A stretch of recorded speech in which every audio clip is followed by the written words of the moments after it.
Today I'm going to show you how to test the solid state relay of the Cryden with ID8D4S75.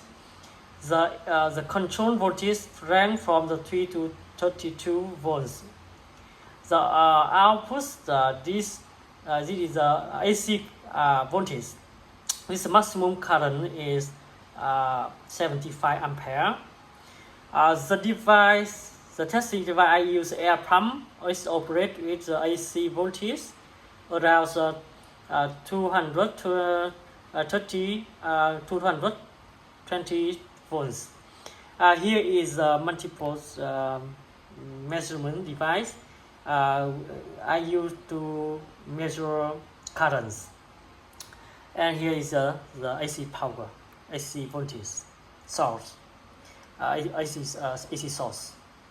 To control the solid state relays, I use ADC voltage with 5 volts.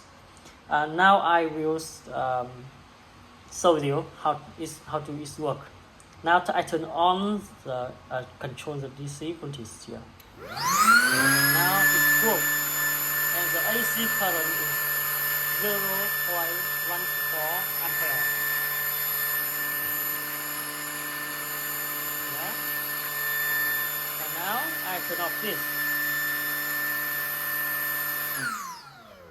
It makes few seconds to turn off, and after that I turn on again.